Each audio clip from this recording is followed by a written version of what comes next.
بسم اللہ الرحمن الرحیم بسم اللہ وحدہ والصلاۃ والسلام علی رسول اللہ اما بعد۔ کیا عورت اور مرد کی نماز میں فرق ہے یا پھر نہیں ہے؟ اس حوالے سے عام طور پہ ہمارے معاشرے میں یہ چیز بڑی مشہور ہے کہ عورتوں اور مردوں کی نماز میں فرق ہے، بالخصوص سجدے کے حوالے سے کہ عورتیں جو ہے نا سجدے میں یعنی سجدے کی حالت میں زمین کے ساتھ چپک جائیں، تو اس طریقے سے عورتوں کو سجدہ کرنا چاہیے۔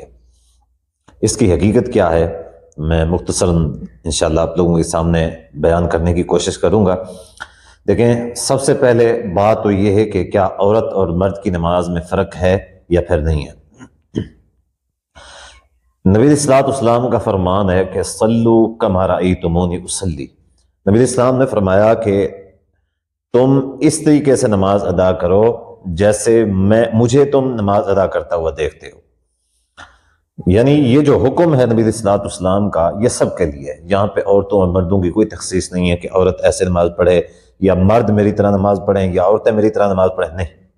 نبی علیہ السلام نے فرمایا چونکہ نبی کو فالو کرنا مرد و عورت کے لیے ہوتا ہے، تو یہی وجہ ہے کہ نبی علیہ الصلوۃ والسلام نے فرمایا کہ جیسا تم مجھے نماز پڑھتا ہوا دیکھتے ہو تم بھی اسی طریقے سے نماز پڑھا کرو، نماز ادا کیا کرو۔ اب نبی علیہ الصلوۃ والسلام کیسے نماز ادا کیا کرتے تھے یہ تو سارے جانتے ہیں کہ نبی علیہ الصلوۃ والسلام کیسے نماز پڑھتے تھے، سارے مسلمانوں کو اس بات کا پتہ ہے۔ رہی اس حدیث سے یہ بات تو کم سے کم واضح ہو جاتی ہے کہ مرد اور عورت کی جو نماز ہے اس میں کوئی فرق نہیں ہے۔ رہا یہ کہ کسی نہ کسی چیز کا کوئی نہ کوئی فرق تو ہوگا، ہو سکتا ہے کسی اور روایت کے اندر کوئی ایسا کچھ آیا ہو جہاں سے یہ ثابت ہوتا ہو کہ عورتیں سجدہ اس طرح کریں، عورتیں رکوع اس طرح کریں وغیرہ وغیرہ۔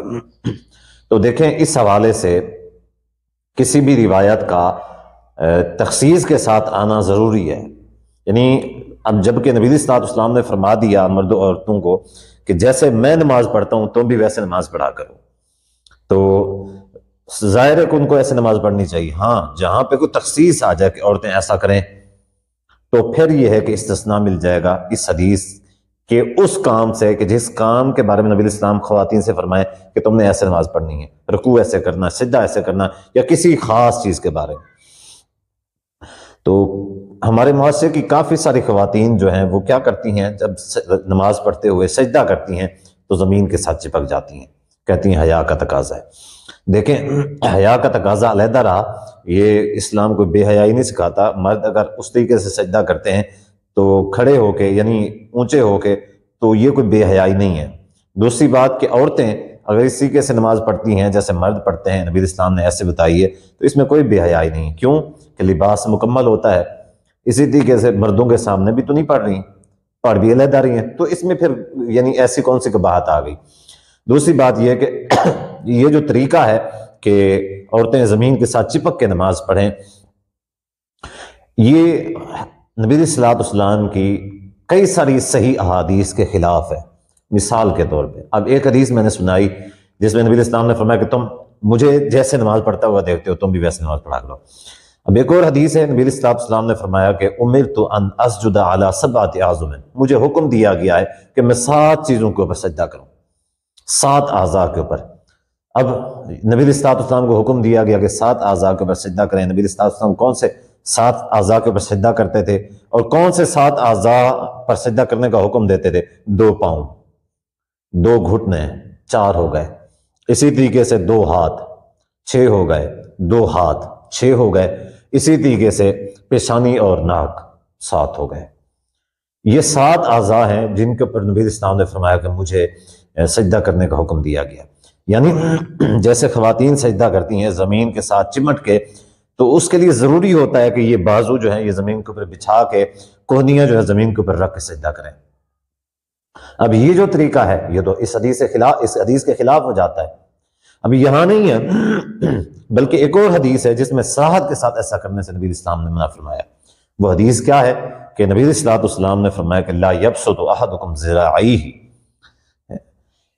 انبساط الکلب۔ نبی علیہ الصلوۃ والسلام نے فرمایا تم میں سے کوئی بھی شخص اپنی کوہنیوں کو ایسے نہ بچھائے جیسے کتا بچھاتا ہے۔ کتا کیسے بچھاتا ہے؟ کتا زمین کے اوپر ایسے اپنی کوہنیوں کو بچھا کے بیٹھتا ہے پوری طریقے سے، اور اس چیز سے نبی علیہ الصلوۃ والسلام نے اس چیز کو کتے کے ساتھ تشبیہ دی ہے، اور نبی علیہ الصلوۃ والسلام نے اس چیز سے منع فرمایا ایسا کوئی بھی شخص نہ کرے۔ اب ظاہر ہے کہ جو عورتیں زمین سے چپک کے سجدہ کرتی ہیں، ظاہر وہ کوہنیاں نیچے رکھ کے بازو بچھا کے سجدہ کرتی ہوں گی، ایسے کیسے ممکن ہے کہ بازو اوپر ہوں اور پھر وہ جو ہے نا سجدہ کریں؟ تو یہ جو طریقہ ہے عام طور پہ مشہور ہے، یہ بالکل کسی بھی صحیح حدیث سے ثابت نہیں ہے بلکہ احادیث کے خلاف ہے۔ تو جو طریقہ نبی صلی اللہ علیہ وسلم کا ہے وہی طریقہ عورتوں کا ہے، نماز کے ادا کرنے کے حوالے سے، دعاؤں کے حوالے سے، ٹھیک ہے۔ اسی طریقے سے نماز کی جو ایک یعنی پریکٹس ہے، اٹھنا بیٹھنا وغیرہ وغیرہ، یہ جو ہے یہ بھی مردوں کی طرح ہے۔ دوسرا ان کے لباس کے حوالے سے ظاہر ہے کہ پھر یہ ہے کہ ان کا لباس مردوں سے مختلف ہے، تو اس کے علیحدہ حکام ہیں، لیکن یہ جو نماز، رکوع، سجود، قیام وغیرہ، یہ سارا کوئی طریقہ پریکٹیکل، اور دوسرا جو ادعیہ وغیرہ ہیں، دعائیں ہیں، وہ ساری کی ساری سیم ہے، اس میں کچھ بھی فرق نہیں ہے۔